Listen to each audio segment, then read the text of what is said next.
ओम श्री विष्णवे नमः। कार्तिक मास के पवित्र महीने में साल भर में पड़ने वाले बहुत से मुख्य त्योहार और व्रत होते हैं। उन्हीं व्रतों में से एक है देव उठनी एकादशी, जो कि कार्तिक मास के शुक्ल पक्ष की एकादशी होती है। इस एकादशी को देव प्रबोधिनी और हरि प्रबोधिनी एकादशी के नाम से भी जाना जाता है, क्योंकि इसी दिन भगवान विष्णु अपने 4 महीने की योग निद्रा का त्याग करते हैं और इसी दिन से 4 महीने से रुके हुए जितने भी शुभ मांगलिक कार्य होते हैं वो दोबारा से प्रारंभ हो जाते हैं। चातुर्मास भी इसी दिन समाप्त हो जाता है।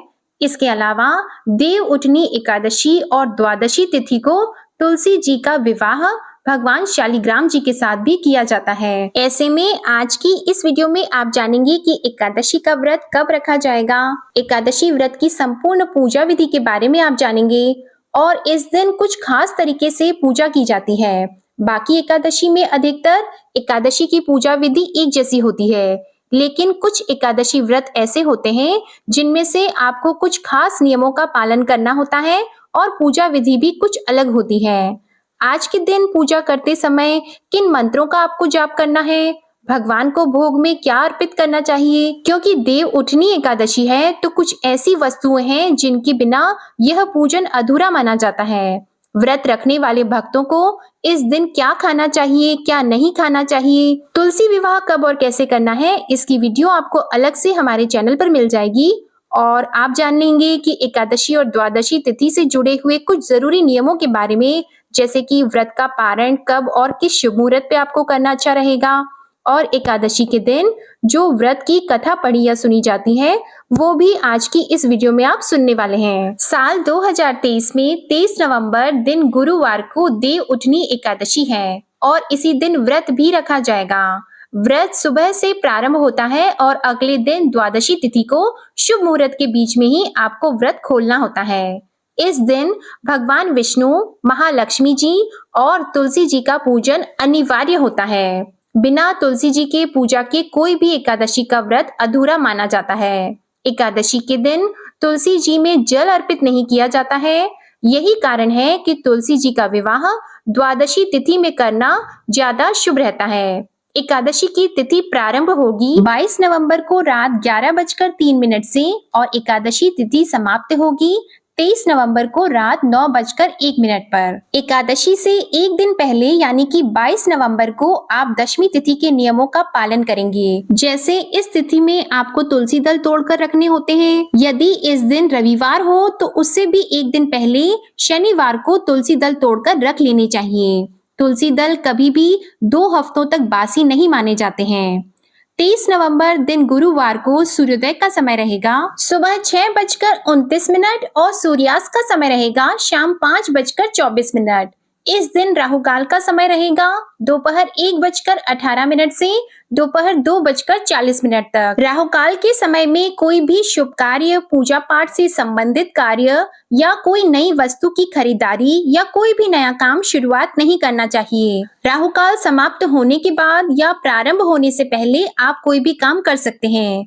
द्वादशी तिथि प्रारंभ होगी 23 नवंबर को रात 9:02 से और द्वादशी तिथि की समाप्ति होगी 24 नवंबर को शाम 7:06 तक। 23 नवंबर को देव उठनी एकादशी का व्रत रखा जाएगा और 24 नवंबर को शुभ मुहूर्त में व्रत आप खोल सकते हैं। लेकिन यहाँ पर एक और जरूरी बात है, जो लोग तुलसी जी का विवाह द्वादशी तिथि के दिन करना चाहते हैं और आपने अगर एकादशी का व्रत भी रखा हो तो व्रत रखने वाले भक्तों को जहां तक हो सके द्वादशी तिथि को उपवास रखकर ही तुलसी जी का विवाह करना चाहिए। जैसे कि कन्या के विवाह में माता पिता व्रत रखते हैं, उसके बाद जब कन्यादान हो जाता है, फेरे हो जाते हैं, उसके बाद ही व्रत खोला जाता है। तो ऐसे में वह दंपति जो तुलसी जी का विवाह करना चाहते हैं उन्हें इस दिन उपवास रखना चाहिए। 24 नवंबर को सूर्योदय का समय रहेगा सुबह 6:50 और सूर्यास्त का समय रहेगा शाम 5:36 और इस दिन राहुकाल का समय रहेगा सुबह 10:52 से दोपहर 12:13 तक। राहुकाल के समय से आपको बचना चाहिए। इस समय आपको कोई भी शुभ कार्य नहीं करना है। इस समय किए गए शुभ कार्य का सारा फल राहु और केतु ग्रह को चला जाता है। अब आप जानिए कि आपको व्रत किस समय खोलना चाहिए। जिन्होंने भी देव उठनी एकादशी का व्रत रखा है, उन्हें 24 नवंबर शुक्रवार को सुबह 6:51 से सुबह 8:57 के बीच में, यानी कि शुभ मुहूर्त के अंदर अंदर आपको अपना व्रत खोल लेना है। व्रत खोलने को व्रत का पारण कहा जाता है। एकादशी का व्रत रखने वाले भक्तों को फलाहार करके, तुलसी दल और जल का सेवन करके, दही और चावल का सेवन करके, या फिर इनके अलावा शुद्ध सात्विक भोजन जैसे कि सब्जी, रोटी, दाल, इनका सेवन करके, जिसमें लहसुन प्याज ना हो, उसका भोग पहले भगवान को लगाकर फिर आप स्वयं भी व्रत खोल सकते हैं। क्योंकि देव उठनी एकादशी है, ऐसे में आप इस समय जो भी मौसमी फल आते हैं जैसे कि सिंघाड़ा, मूली, इन सब का पहले आपको दान करके उसके बाद आप अपना उपवास इन फलों से भी खोल सकते हैं। आज की पूजा बहुत ही विशेष होती है। आज के दिन भगवान विष्णु को जागृत कराया जाता है, देवों को जगाया जाता है, और इसके बाद जो विधान है वो इस प्रकार से है कि एकादशी के दिन सुबह सबसे पहले तो सभी लोगों को जल्दी उठकर स्नान कर लेना चाहिए। स्नान करके साफ सुथरे वस्त्र धारण करके सूर्य देवता को जल अर्पित करना चाहिए। फिर जो लोग उपवास रखना चाहते हो, उन्हें उपवास रखने का संकल्प लेना चाहिए। अपना नाम, अपने कुल गोत्र का और देव उठनी एकादशी और कार्तिक मास के शुक्ल पक्ष का नाम लेते हुए आपको व्रत का संकल्प लेना होता है। इसके साथ ही आपको एक चौकी पर भगवान विष्णु की मूर्ति या तस्वीर की स्थापना करनी होती है। साथ में महालक्ष्मी जी भी हो, और फिर अपने सभी आराध्य देवी देवताओं की भी आपको पूजा करनी चाहिए। सबसे पहले गणेश भगवान की पूजा करके, विष्णु भगवान जी को अगर मूर्ति आपके पास हो तो पंचामृत से स्नान कराकर, फिर एक बार शुद्ध जल से स्नान कराकर उन्हें वस्त्र आभूषण आप अर्पित करें। उन्हें चंदन का तिलक लगाएं, जनेऊ अर्पित करें, पीले पुष्प अर्पित करने चाहिए। इसी प्रकार से माँ लक्ष्मी जी का पूजन भी आपको करना होता है। माँ लक्ष्मी जी को वस्त्र, चुनरी, आभूषण, पुष्प माला अर्पित करके तिलक लगाएं। माँ लक्ष्मी जी को लाल पुष्प अर्पित करें, हो सके तो गुलाब का, गुड़हल का या फिर कमल का पुष्प अर्पित करना शुभ होता है। यदि आपके पास कौड़ियां हैं तो आज के दिन आपको कौड़ियों की भी पूजा करनी चाहिए। श्री यंत्र हो, कुबेर यंत्र हो, या फिर आपके पास दक्षिणावर्ती शंख हो तो आज के दिन उनकी पूजा भी आपको करनी चाहिए।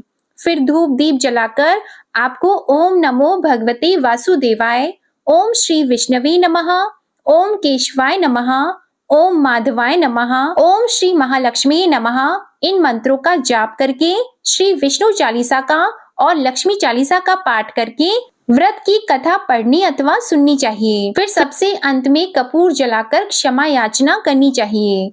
उससे पहले आपको भगवान को, माँ लक्ष्मी जी को भोग भी लगाना होता है। ध्यान रखें कि बिना तुलसी के भगवान श्री हरि अपना कोई भी भोग स्वीकार नहीं करते। जो भी भोग आप लगाते हैं, चाहे वो मौसमी फलों का हो या फिर मक्खन मिश्री का हो या फिर मिठाइयों का भोग हो, उनके साथ में आपको तुलसी दल जरूर रखना है। आप चाहें तो केवल पंचामृत का भोग भी भगवान को इस दिन अर्पित कर सकते हैं। क्योंकि एकादशी का व्रत है तो इस दिन अन्न का त्याग किया जाता है। खासकर व्रत रखने वाले लोगों को अन्न का दान करने से भी इस दिन बचना चाहिए। भगवान विष्णु की पूजा में और शालिग्राम भगवान की पूजा में अक्षत का प्रयोग नहीं किया जाता है, तो इस बात का ध्यान रखें। कपूर जलाकर आप आरती करने के साथ ही आपको सबसे अधिक क्षमा याचना जरूर करनी चाहिए। फिर जिन लोगों ने व्रत रखा है वो अपना व्रत प्रारंभ कर सकते हैं। दिन भर आप भगवान का ध्यान करें। दिन में यदि समय हो तो श्री विष्णु सहस्त्र नाम का पाठ आप पढ़ सकते हैं या सुन सकते हैं। भजन कीर्तन आपको करना चाहिए। अपने मन को शांत रखना चाहिए। किसी भी प्रकार की चोरी, पाप, निंदा, झूठ, मांस आहार का सेवन करने वाले लोगों से दूर रहना चाहिए और स्वयं भी आपको पवित्र मन से भगवान का ध्यान करते हुए इस व्रत को रखना चाहिए। शाम के समय जो पूजा की जाती है वो होती है सबसे उत्तम, सबसे फल देने वाली और इस व्रत को पूर्ण करने वाली पूजा। तो आपने जो मंडप या जो चौकी सुबह सजाई है उसमें आप गन्ने का मंडप शाम के समय बना सकते हैं, रंगोली सजा सकते हैं, क्योंकि इस समय हम देवताओं को जागृत करते हैं, भगवान विष्णु को जगाते हैं। तो इस प्रकार से आपको क्या करना है कि शाम को एक बार फिर से स्नान करके साफ स्वच्छ वस्त्र धारण करने हैं। पूरे परिवार के साथ मिलकर आज शाम को ये पूजा आपको करनी होती है। जो भी फल, मिठाइयाँ, भोग आपको रखना है उसमें अनिवार्य रूप से होना चाहिए गन्ना, सिंघाड़ा, पीली मिठाई और इसके साथ ही जो भी मौसमी फल आते हैं वो भी आप रख सकते हैं। और इसके साथ ही आपको घी का दीपक जलाना होता है। अगर हो सके तो रात भर जलने वाला अखंड दीप जलाया जाए, नहीं तो आप जो भी साधारण दीपक जलाते हैं आप वो जला सकते हैं। यदि घी का दीपक ना जला पाए तो तिल के तेल का दीपक भी आप इस दिन जला सकते हैं। शाम की पूजा करने के लिए एक प्लेट में या किसी बांस की टोकरी में आपको सभी पूजन सामग्री और जो भी मौसमी फल होते हैं वो सब आपको रखने हैं।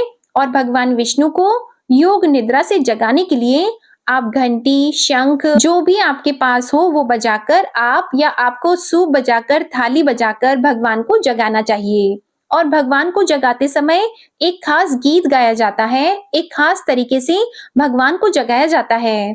इस प्रकार से आपको कहना चाहिए कि उठो देव, बैठो देव, अंगुरियां चटकाओ देव, नई सूत नई कपास, देव उठाए कार्तिक मास। फिर इस प्रकार से जो भी मंडप आपने बनाया है, जो चौकी आपने सजाई है, उनकी परिक्रमा करके भगवान विष्णु को प्रणाम करना चाहिए, क्योंकि जागृत होने पर भगवान अपने भक्तों की पुकार, उनकी मनोकामनाएं बहुत जल्दी सुन लेते हैं। और फिर आपकी जो भी मनोकामना हो, इस दिन भगवान विष्णु की मूर्ति या तस्वीर हो, उनके कान में आपको कहनी चाहिए। इसके अलावा आप जब भगवान विष्णु को जगाते हैं तो साथ में माँ लक्ष्मी जी का आह्वान भी करें। उत्तर दिशा की तरफ मुख करके आपको माँ लक्ष्मी जी को पुकारना चाहिए।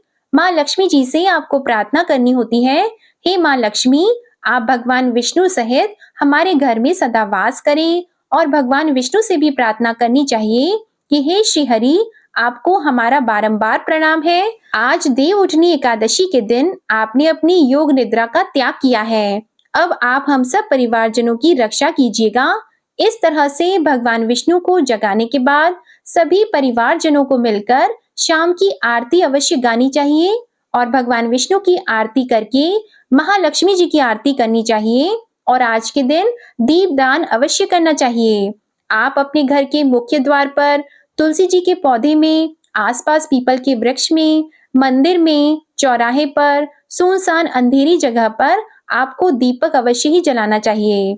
और देव उठनी एकादशी के दिन, क्योंकि महालक्ष्मी जी भी धरती पर विचरण करती हैं, जिस प्रकार से दिवाली की रात में सभी भक्त माँ लक्ष्मी जी का इंतजार करते हैं, उनका स्वागत करते हैं, उसी तरह से आज के दिन भी आप यदि धन प्राप्ति का उपाय करना चाहते हैं तो वो उपाय भी आप कर सकते हैं, जिसके लिए आप 5 या 7 कौड़ियों को गंगा जल से धोकर माँ लक्ष्मी जी के चरणों में अर्पित करें, उन्हें रोली और कुमकुम लगाएं। फिर माँ लक्ष्मी जी के बीज मंत्र का ओम श्री लक्ष्मी नमः, इस मंत्र का 108 बार जाप करके उन कौड़ियों को लाल कपड़े में बांधकर अपने घर में जहां पर भी आप ध्यान से अच्छे से उसको रख सकते हैं वहां रख दीजिएगा।